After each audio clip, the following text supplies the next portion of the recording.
Well, I'll begin with a caveat. I am not a politician. And if you need a certification, my wife will give one immediately. I may be, in my estimate, cut out for public service. Politics is too tough for me. And this is strange after having been a member of parliament, a union minister, a member of the assembly.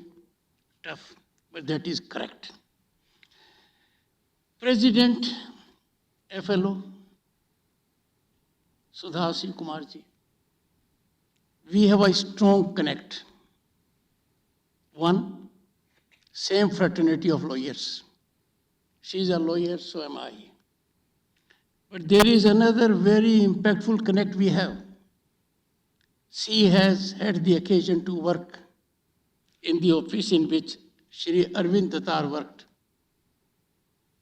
A senior advocate and a jurist, a man of impeccable, unimpeachable credentials. In the profession, Shri Arvind Datar defines ethics and professionalism. This connect will be lasting. Joy Sri Das Vermaji, President-elect. It's very good that elections take place timely here. They take place wholesomely. They do not generate the heat. They don't strain the air conditioner. That's very soothing. What a delightful moment. The founder president, Abba Dalmiaji, is here. A rare occasion for all of us. If in the 40th year, we could have the benefit of the founder president, I have had occasions to interact with her earlier as well. Executive Director, Rashmi Sritaji, every member of the FLO present here, my greetings to you all. And I can tell you, this is not an ordinary interaction. It is interaction where people are present who can be epicenter of big change, can transform and catalyze. They have done it. They can do it further. I have in my life ever remembered the people who shaped my career, took me to this place. As luck would have it, the prominent place is only of your gender. I recollect spinal strength of my nanny. She died at the age of 100. Believed in herself. She became a widow when my mother was 6 months old. A lady well gifted and believed in dignity of womanhood. My grandmother, not educated or worldly wise. From her I learned a degree is not 100% substitute of knowledge. Knowledge can be there without degree. My mother, and then two women, Dr. Sudesh Dhankhar, look simple but formidable. Has a mind of her own. I have to be always alert, and she is the watchdog. She has taught my daughter the same thing. So I keep on telling some of my colleagues in the profession, I know how to face tough situations. And the only way to overcome tough situations is that you be reasonable, rational, and agree to what is correct. Quite often, I have to suffer an observation that what I am today is due to my wife, educated at Manasri Vidyapith, graduated, post-graduated, and a PhD. But then it is correct.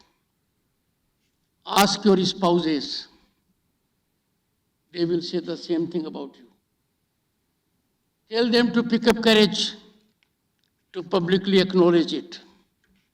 Because those who are present in this hall at the moment, a hall that signifies India's developmental rise, our global reach, exponential growth, technological penetration, your contribution will make it incremental and geometric. In last few months, I have had the occasion to interact with various chapters of your organization. Dynamic members from Bangalore, Kanpur, and Jammu chapter. I have had the occasion to meet some of them, otherwise also. I'll make reference in particular. I have had the occasion to meet the founding president also, Ritu Singh and Adishri. I picked them out because of Dr. Karan Singh. I had the occasion to know him from 1989 when I was elected to Parliament. I was so greatly touched. Then when he invited me for lunch, one of them was present. So me and my wife have a very strong connect with your organization. 4 decades is not a long time to make an impact. You have done it. And I'm sure you are significant part of Marathon March for Bharat at 2047. Before concluding, I'm not concluding at the moment, but before concluding, I'll solicit your support. I'll come to that later. At a time when the nation is witnessing unprecedented exponential rise in economy and development, your organization has enough to contribute. You are doing it. There were no women CEOs at all in Fortune 500 companies until 1972. Imagine the state of affairs globally. Not a single woman CEO in Fortune 500 companies. Today, this is 50, 10%. You have to claim your position. You have to go a long way.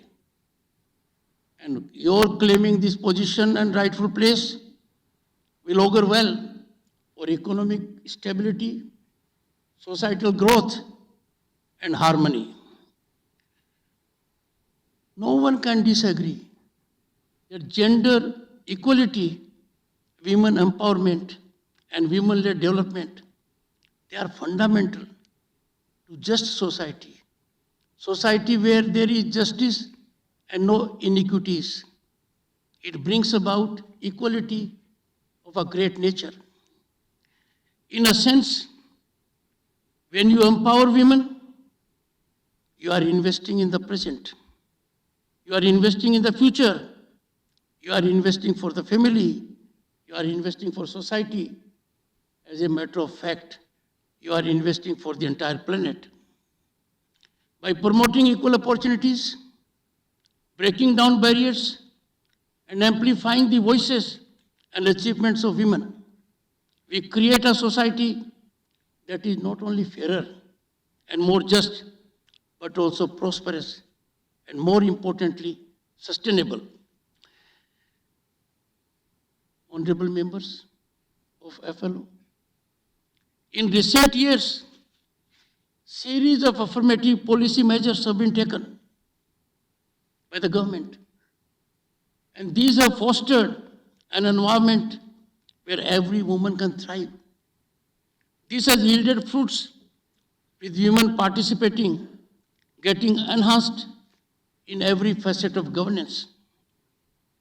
There is increasing workplace culture that champions diversity and inclusion. Diversity in the workplace, and mark my words, when there is diversity in workplace, diversity of gender, diversity of age, diversity of background, this will lead to greater creativity and innovation. Some of the best academic institutions of the world have flourished only because there is representation from all over the globe. When Bharat is experiencing upbeat mood, let me take you to 1989. I was a member of parliament. I was a union minister. I had to suffer the pain, anguish, a demeaning situation that our gold had to be physically airlifted. It was taken in a plane to be placed to 2 banks in Switzerland to sustain our financial credibility. And where are we today? Being involved with business aspects, you know our foreign exchange is not a cause of worry.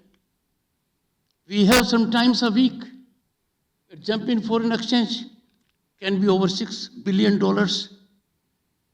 And in 1990, we were short of even $2 billion. That's where we have come up. The mood is upbeat. India, our Bharat, home to 1/6 of humanity, is known as a land of hope and possibility. Women are reclaiming their rights. The system is helping them because women are known for indomitable perseverance, vigorous efforts, and transformative vision. Look at the times we are living in. Srimati Draupadi Murmu's election as President of Bharat is electrifying and transformative. For the first time ever, 1.4 billion democracy, the oldest democracy, the most functional democracy, the largest democracy is led by a tribal woman. It is satisfying that multi-pronged efforts to ensure that women from all walks of life are uplifted. These efforts are bearing fruits. Today, there is no walk of life, no facet of governance, no facet of business where women are not excelling. There is now permanent commission for women in the armed forces, something that was unthinkable. They are in combat positions. They are fighter pilots. I am a product of Sainik School, Chittorgarh. I joined Sainik School in 1962. Never imagined girls will be joining Sainik School. They are joining Sainik schools now. Our progress is to that extent that at Mathura we have a Sainik school only for girls. We really have come a long way. If we go to statistics, India's share of female pilots in civil aviation is amongst the highest in the world. And this is twice as much as the US. That is the share of Indian civil pilots, female pilots. I went to ISRO along with Dr. Sudesh. I was amazed. The number of female scientists they have. I met a group of women who contributed massively to the success of Chandrayaan-3.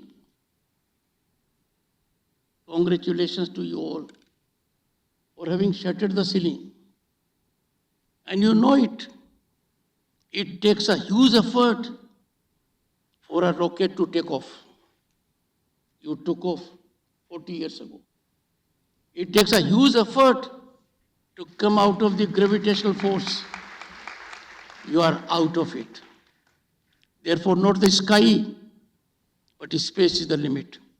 I have no doubt you will do so, contributing for the nation.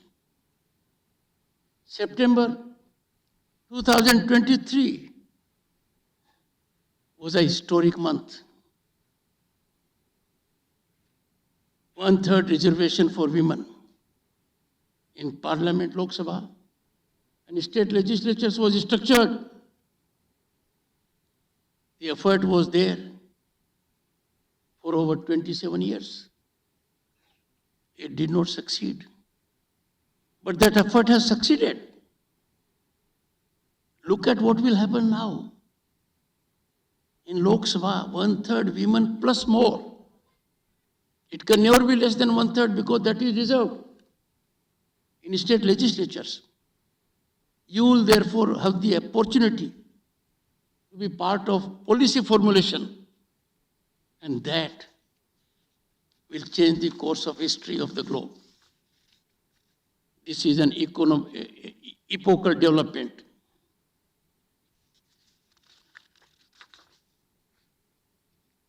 When there was debate in Rajya Sabha, I thought I must do something that can impact your gender. It was taken up in Rajya Sabha. I made 17 women parliamentarians to sit in my chair. 17. I ensured the table office was all of your gender. This sent a huge message. But what I came to understand later on was that each of the women parliamentarian who sat in my chair exemplified highest standards. They indicated they could occupy this chair for time to come. That is the beginning. It is important for us that we push towards making the whole system more gender responsive and gender sensitive. This holds good not only for Parliament, for all institutions. We have seen situations where by and large the other gender to which I belong has a tendency to dominate, carried by a false sense of superiority. That myth has been demolished. And when you are made to lose a ground, it is not easy. But the good thing is, in our country, this is taking place in a systemic manner. To change a country of our size is not easy. But visionary Prime Minister Narendra Modi took it to himself that I will care for the girl child. Beti Padhao. I will ensure there must be toilet in every house. You come from a very elevated society, but by your organization, you are deeply connected to the ground reality. You are helping those women. So you know what is absence of a toilet in a house. What is meant by absence of a gas connection in the house? What is meant by not being a tap water in the house? All these big ticket changes have come in this country, all aimed at empowering women. India is the only country in the world that has constitutionally structured democracy at all levels: village, panchayat, district, state, and center. Women who had the occasion to participate in panchayat and municipalities, they are now ready to become members of the assembly. They are trained to be members of Lok Sabha. This legislation will prove a boon to them. In the process, boon to the country. Economic transformation takes place when women work. More and more women, if they start working as entrepreneurs, as corporate heads, or contributing in any manner they feel appropriate, economy will get quantum jump. We are at the moment at a point in our country that we are futuristic in our outlook. The country is focusing on quantum computing. The country is focusing on green hydrogen mission. We are grappling with disruptive technologies. When I thought, for my position, I should be more informed about these technologies, a presentation was made to me. I can share it with you.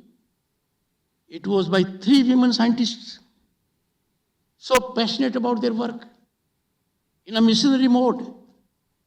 Then I got an idea that we were thinking for a long time that STEM, science, technology, maths, engineering, your gender is keeping away. No longer. You are a spinal strength also of STEM. And if you exploit it, the day is not far when your family members who are in business will come to know your innovation power, your strength to guide them, your strength to show them that these are the areas in which you can engage.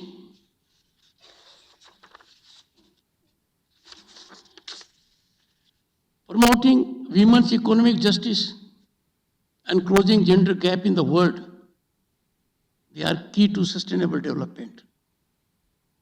We need sustainable development. We are having existential challenges in the shape of climate change, environment, and otherwise. Sustainable development can take place only and only when your gender, women, have a rightful place to contribute. They don't need any accelerated system to make their contribution. They only look for overcoming the handicaps. The handicaps are age-old barriers. They used to be earlier confined to the family. Don't move out of the house. That is gone. Now they are confined to your partners also. Oh, she might go ahead of me. But now I think all are reconciled. Fully exploit your potential. Realize your aspirations. That I am sure you will do. I must come to now what I have to request you. And I am doing it because if I look around, parliamentarians, governance models, politicians, associations, I find your tribe, your gender is more eminently suited to bring about this transformation. Our commitment to nationalism has to be taught by you. We have to be nationalistic in our approach. There is no option but to be nationalistic. If there is a voice against nationalism, such a narrative has to be nipped in the bud. But economic nationalism is quintessential facet of nationalism, of our economy. No one knows better than people present here, your gender, what a great price we are paying for importing items that are available in this country. Right from chairs, carpets, toys, curtains, all kinds of items we are purchasing from other countries, importing them. They can be made here, but you can motivate a system. You can generate an ecosystem whereby we have a consensus. We shall not import an item which is made in this country, merely because financially it is advantageous. Can you compromise economic nationalism only because you will get some financial advantage. If your group forms a think tank, I can assure you, the foreign exchange drain because of this avoidable import of items which are made here will be more than hundreds of billions of dollars. You will be contributing greatly to our foreign exchange by persuading everyone, including your consorts, let us believe in economic nationalism. Let us not yield to the temptation of making quick buck or fast money at the cost of our nation. Tell them the two disadvantages. One disadvantage is the moment you import an item that can be made here, you are snatching work from hands of people, adversely impacting employment potential of this country.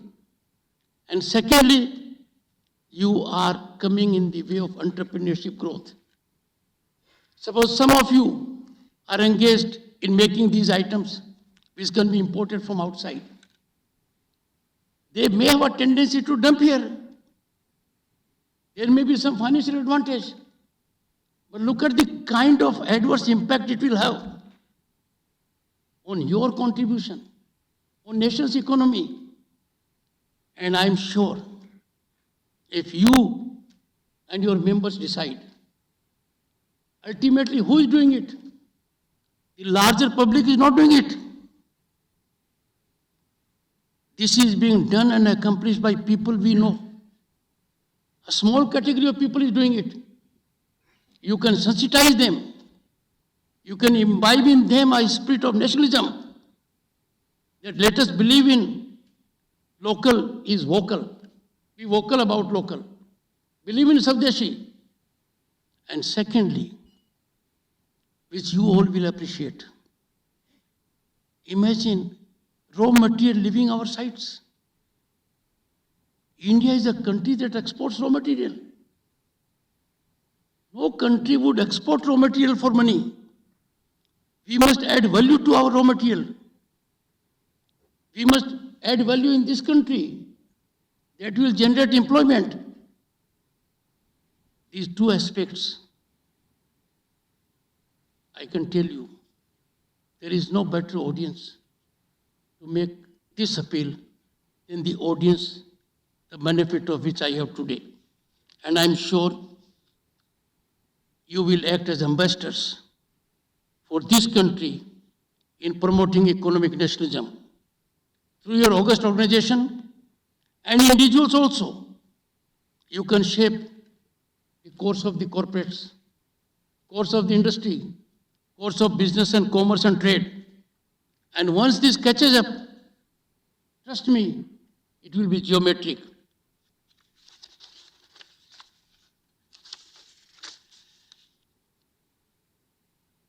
All of you are accomplished leaders. Otherwise, the family would not have allowed you to step out of the safe havens. You have chosen to do so. Chosen to do so with adaptability, with acceptability, and with impact.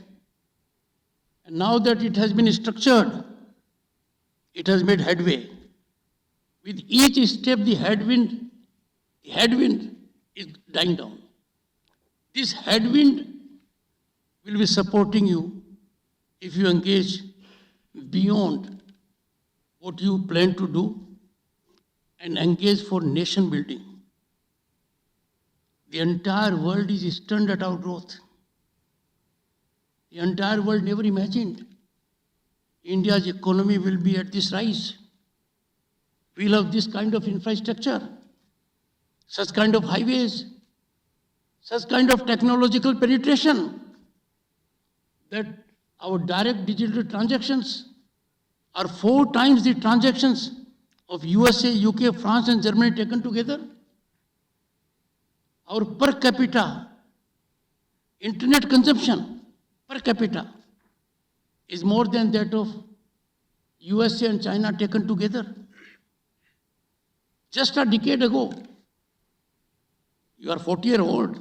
when you were 30-year-old as an organization, India was a country in fragile five. And look at where we are. We are in big five, head of Canada, UK, France. In 2 years, we'll be head of Japan and Germany. But that's not our goal. Our goal is to be at number one. Our target is Bharat 2047. In Amrit Kal, firm foundations are being laid. You can see it all around. This place itself is an indication. And therefore, I appeal to you. Be in proactive mode. Everything will fall in line. Take note of nation's interest. Mold opinion of everyone in industry, trade and commerce, in big corporates, and you'll find it. I was happy that you have MOUs with lot many organizations. But let us reflect also. There is so much in this country. And for that, I invite all of you to visit Parliament building. At your comfort, I'll designate an officer. The number and details will be shared with the President and President-elect. Am I right? Right time to select. Yes. And there you will have the occasion. If you come in batches, that will be more gratifying. But even if you come as a group, as big as this one, we are ready even tomorrow. I am grateful for making available to me this great platform, because I know a mother can bring a big change, a wife can bring a big change, a daughter can bring a big change, a sister can bring a big change. But if they converge, the change will be transformative. The change will be amazing. And that change will help us reclaim the status Bharat had thousands of years ago. That is, to be a global leader in thought, in action, in knowledge, and for the world. Thank you so much.